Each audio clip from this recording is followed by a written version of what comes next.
Trading in commodities are subject to market risks. Please read disclaimer available on the screen carefully.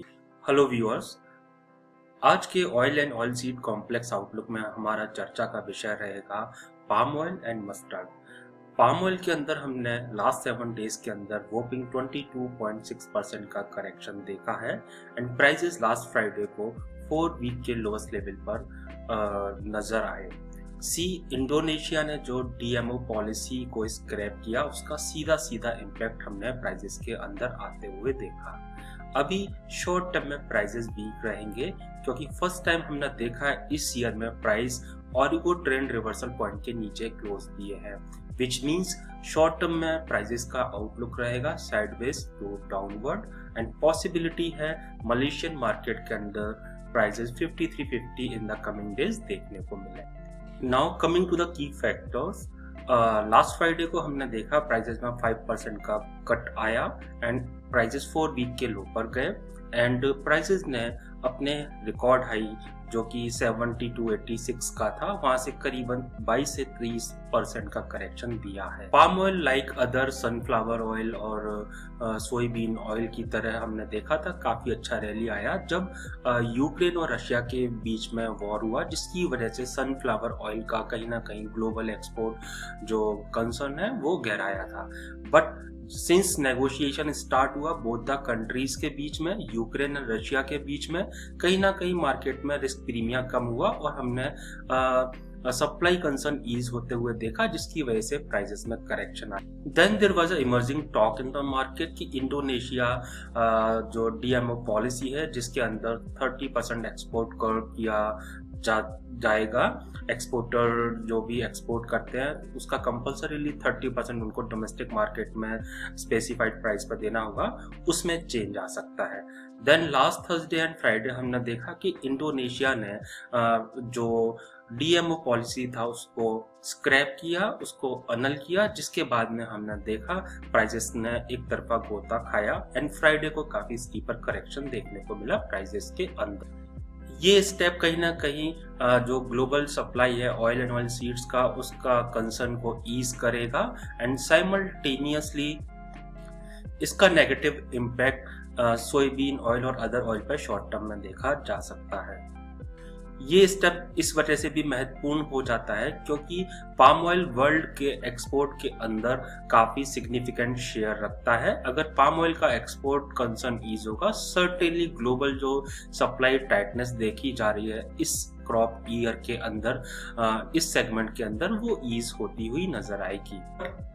DMO policy का जो scrap करने से benefit होगा वो limited होगा क्योंकि एक तरफ उन्होंने डीएमओ पॉलिसी को स्क्रैप किया तो दूसरी तरफ उन्होंने जो लेवी है उसको अप किया। जब भी रेफरेंशियल प्राइसेस $1050 पर टन के ऊपर जाएंगे इंडोनेशिया में, तो जो लेवी है अर्लियर $175 पर टन होती थी उसमें $200 पर टन बढ़ा के $375 पर टन लगाई जाएगी। तो कहीं ना कहीं जो डीएमओ पॉलिसी का स्क्रैप करने का जो इम्पैक्ट है वो शॉर्टर टर्म ही रहेगा, ऑफ लेट न्यूट्रलाइज इम्पैक्ट देखने को मिलेगा क्योंकि $200 पर टन जो लेवी का बढ़ाना इटसेल्फ काफी कॉस्टली हो जाता है, स्पेशली व्हेन प्राइसेस अभी 1050 से सब्सटेंशियली हायर चल रहे हैं।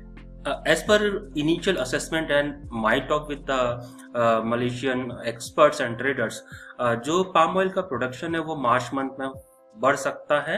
4 महीने से जो लगातार गिरावट जिसके अंदर दर्ज की जा रही थी, मार्च मंथ में जो प्रोडक्शन के नंबर हैं पाम ऑयल के बढ़कर आएंगे, ये और एक नेगेटिव इम्पैक्ट हो जाता है। बात करते हैं डोमेस्टिक मार्केट की। आई थिंक जो रेड कलर है वो प्राइस मूवमेंट में कंटिन्यू करेगा डोमेस्टिक मार्केट में भी एंड शॉर्ट टर्म में प्राइसेस बियरिश रहेंगे।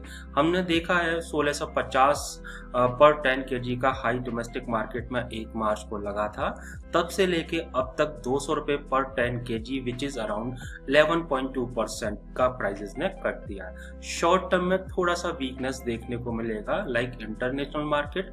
Of late the way international market will respond accordingly, we will see impact coming in domestic markets. Now shifting focus to mustard, जिस तरीके से increase arrival है and strong domestic millers demand है, ये दोनों in together जो मस्टर्ड का प्राइस आउटलुक रखेगी वो शॉर्ट टर्म में साइडवेज रखेगी, बट बायस जो रहेगा डाउनवर्ड टिल्टेड रहेगा।